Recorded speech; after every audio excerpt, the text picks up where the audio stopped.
Greeting HMC friends on this Tuesday of Holy Week 2023. And as always, may the Lord be with you. Today, I want to share around some of the thoughts that were stirred for me by the writing of Karen Olivetto. In her writing, she was speaking about the difference between the different services of Holy Week, of some of the jubilation and the praise and the excitement of Palm Sunday, some of the quietness of the Holy Week services, and then those very poignant moments at Tenebrae. Heart-seeking, heart-wrenching moments of Good Friday.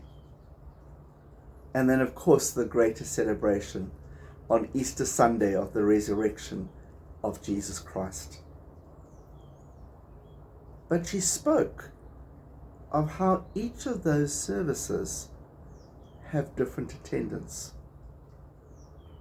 The reality that Palm Sunday and Easter Sunday are always the fullest when we are able to rejoice and to celebrate. That some of the other services can be quieter and maybe less well attended. And so the questions were being asked, don't we find it difficult when we see some of the suffering of Christ?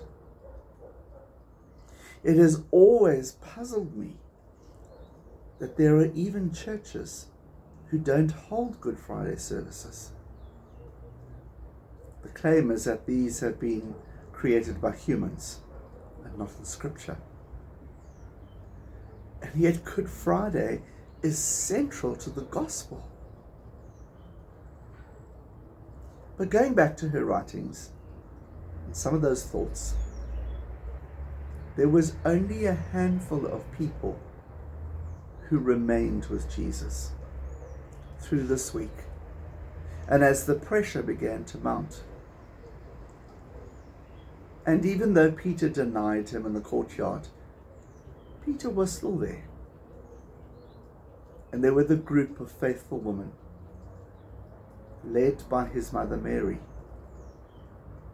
those who were there to support him and to minister to him as the darkness grew, and then ultimately to take him down the cross and to prepare him for burial.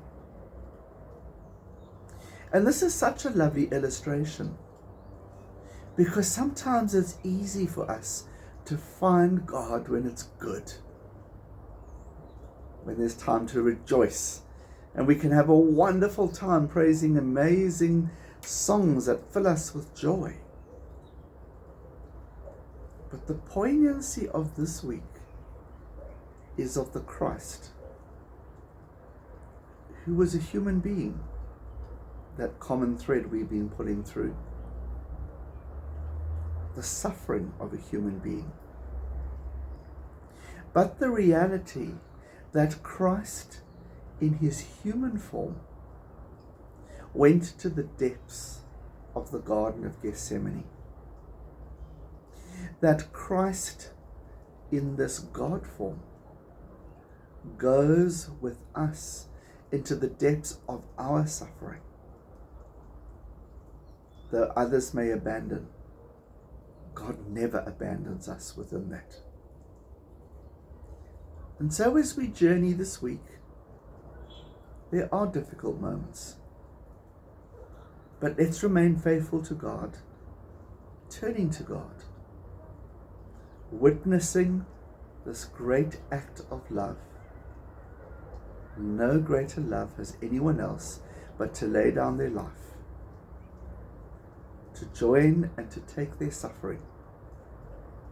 And so may this week continue to be fruitful, blessed, that even though it is painful, to hold the hope of the new sunrise that will come, So God bless and take care in this Holy Week.